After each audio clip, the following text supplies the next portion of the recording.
Assalamualaikum warahmatullahi wabarakatuh. Salam, Om Swastiastu, Namo Buddhaya, salam kebajikan dan salam sejahtera untuk kita semua. Kembali lagi bersama saya Dila Ramadhani, cerita seputar kerajaan yang bercorak Hindu Buddha. Penasaran dengan kerajaan yang akan dibahas selanjutnya? Simak sampai habis ya video ini. Kerajaan Tarumanegara adalah salah satu kerajaan tertua di Nusantara yang berkembang pada abad ke-5 Masehi di wilayah Pulau Jawa, tepatnya di Provinsi Jawa Barat. Kerajaan Tarumanegara didirikan sekitar abad ke-5 Masehi oleh Raja Dirajaguru Jaya Singawarman, seorang pendeta dan bangsawan dari India yang melarikan diri akibat konflik di negerinya. Kerajaan ini berkembang pesat di bawah kepemimpinan raja-raja berikutnya, terutama Purnawarman yang dianggap sebagai raja terbesar Tarumanegara. Letak geografis dan wilayah kekuasaan. Kerajaan Tarumanegara berpusat di sekitar daerah Bogor, Bekasi, dan Jakarta saat ini. Bukti arkeologis berupa prasasti menunjukkan bahwa wilayah kekuasaan mencakup sebagian besar Jawa Barat. Letaknya yang strategis di dekat pantai utara Jawa menjadikan pusat perdagangan yang berkembang.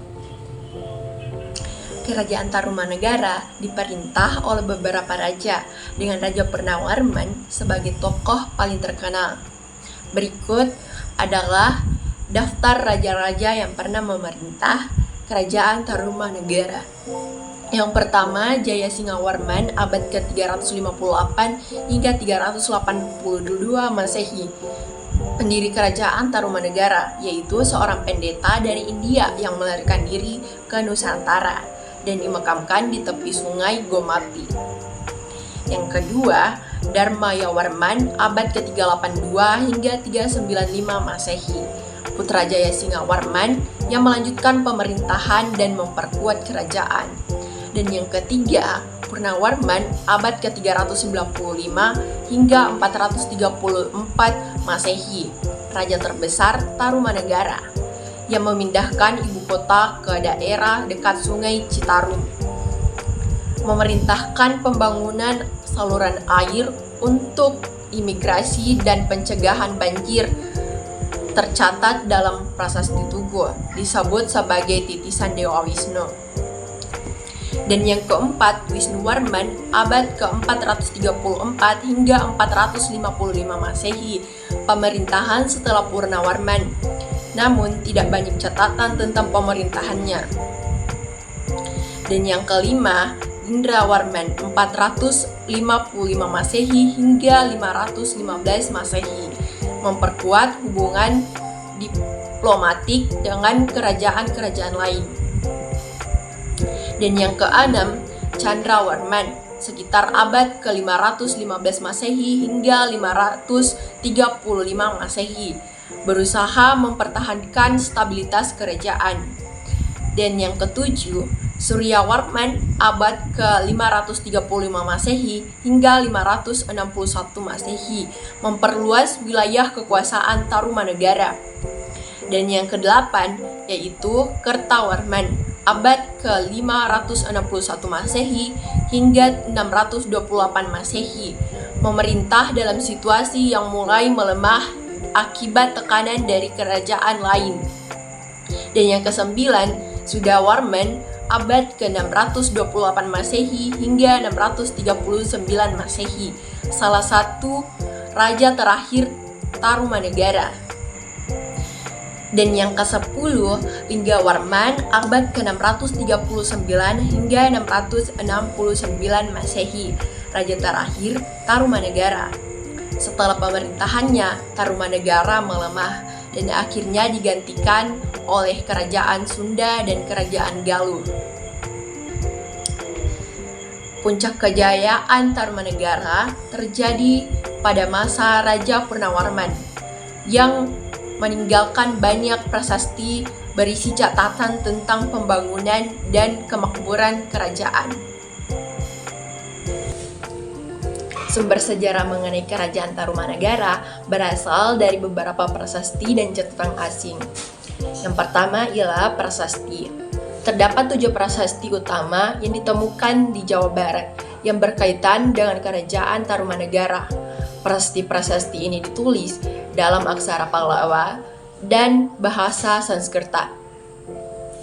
Prasasti yang pertama ialah Prasasti Ciaruteum, ditemukan di Bogor, mengandung gambar telapak kaki Raja Purnawarman dan menyebutkan bahwa ia adalah raja yang gagah, berani seperti Dewa Wisnu. Dan prasasti yang kedua ialah Prasasti Kebun Kopi, ditemukan di Bogor, berisi gambar sepasang telapak kaki gajah yang dikaitkan dengan gajah Airatawa, kendaraan Dewa Indra. Ini menandakan hubungan Tarumanagara dengan kebudayaan Hindu. Prasasti yang ketiga ialah Prasasti Jambu, ditemukan di Bogor, menyebutkan kebesaran Raja Purnawarman, kepemimpinan yang adil dan melindungi rakyatnya. Dan prasasti yang keempat ialah Prasasti Pasir Awi, ditemukan di Bogor, mengandung ukiran kaki manusia dan beberapa simbol, tetapi belum dapat diartikan secara jelas. Prasasti yang kelima ialah Prasasti Muara Ciantem, ditemukan di Bogor, mirip dengan Prasasti Pasir Awi, berisi simbol yang belum sepenuhnya terpercayakan. Prasasti yang keenam adalah Prasasti Tugu, ditemukan di Jakarta, berisi informasi tentang penggalian sungai Chandrabhaga dan Gomati oleh Raja Purnawarman sebagai proyek irigasi untuk kesejahteraan rakyatnya. Prasasti yang ketujuh adalah Prasasti Lebak, ditemukan di Banten, menyebutkan kebesaran Raja Purnawarman dan wilayah kekuasaannya yang luas. Dan yang selanjutnya adalah catatan asing.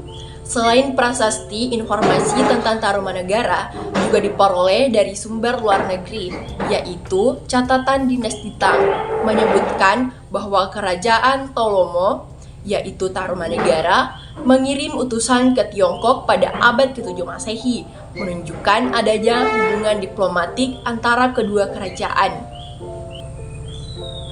Kesimpulannya, sumber sejarah Tarumanagara berasal dari prasasti dan catatan asing yang menunjukkan bahwa kerajaan ini memiliki pemerintahan yang kuat, sistem irigasi yang maju, serta pengaruh Hindu yang dominan. Raja Purnawarman adalah penguasa paling terkenal yang meninggalkan jejak kebesarannya dalam berbagai prasasti. Kerajaan Tarumanagara mengalami kemunduran dan akhirnya runtuh sekitar abad ke-7 Masehi. Beberapa faktor yang menyebabkan keruntuhan kerajaan ini antara lain yaitu yang pertama adalah tekanan dari Kerajaan Sriwijaya. Pada abad ke-7 Masehi, Kerajaan Sriwijaya di Sumatera berkembang pesat dan memperluas pengaruhnya ke wilayah Barat Jawa. Sriwijaya menguasai jalur perdagangan maritim dan melemahkan perekonomian Tarumanagara.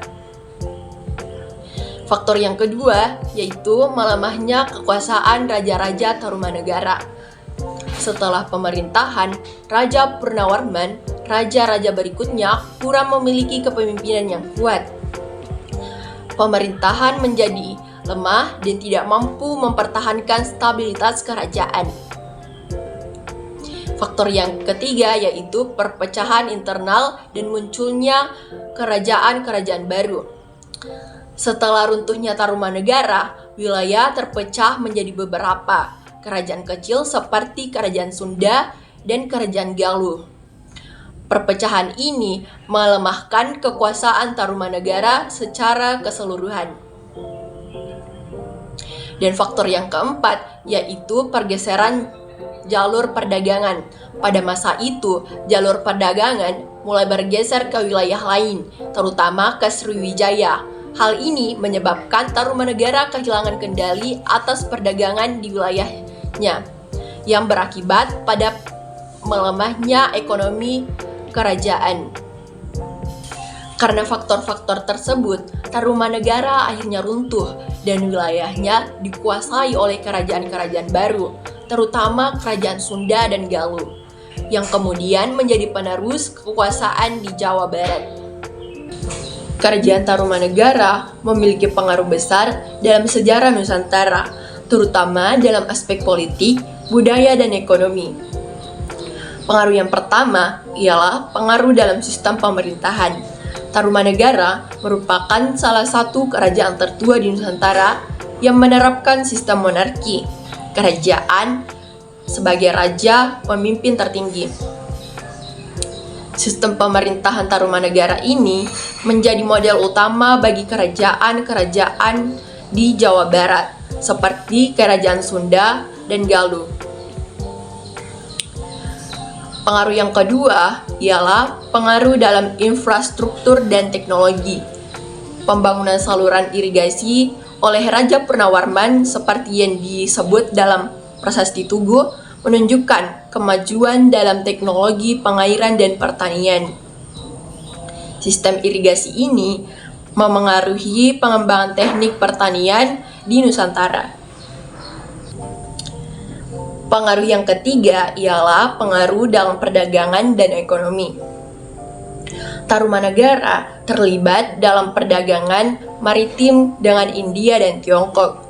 Keberadaannya sebagai pusat perdagangan di pesisir utara Jawa Barat membantu perkembangan ekonomi di wilayah tersebut dan memengaruhi pola perdagangan kerajaan-kerajaan selanjutnya. Dan pengaruh yang keempat ialah pengaruh dalam peninggalan sejarah. Prasasti-prasasti peninggalan Tarumanegara menjadi bukti tertulis awal tentang keberadaan peradaban di Jawa Barat. Peninggalan ini membantu memahami perkembangan sejarah Indonesia sebelum masuknya pengaruh Islam. Secara keseluruhan, Tarumanegara memberikan fondasi bagi perkembangan sistem pemerintahan budaya Hindu, serta perdagangan di Nusantara yang kemudian diteruskan oleh kerajaan-kerajaan berikutnya. Sebagai penutup, sejarah Kerajaan Tarumanegara memberikan kita gambaran tentang peradaban awal di Nusantara, yang kaya akan budaya, pemerintahan yang kuat, serta pengaruh Hindu yang cukup besar. Kejayaan kerajaan ini, terutama di bawah kepemimpinan Raja Purnawarman, menunjukkan bagaimana pemimpin yang bijaksana dapat membawa kemakmuran bagi rakyatnya. Meskipun akhirnya mengalami kemunduran dan melebur dengan kerajaan-kerajaan lain, jejak Tarumanegara tetap hidup melalui prasasti dan peninggalan sejarah yang kita pelajari hingga saat ini.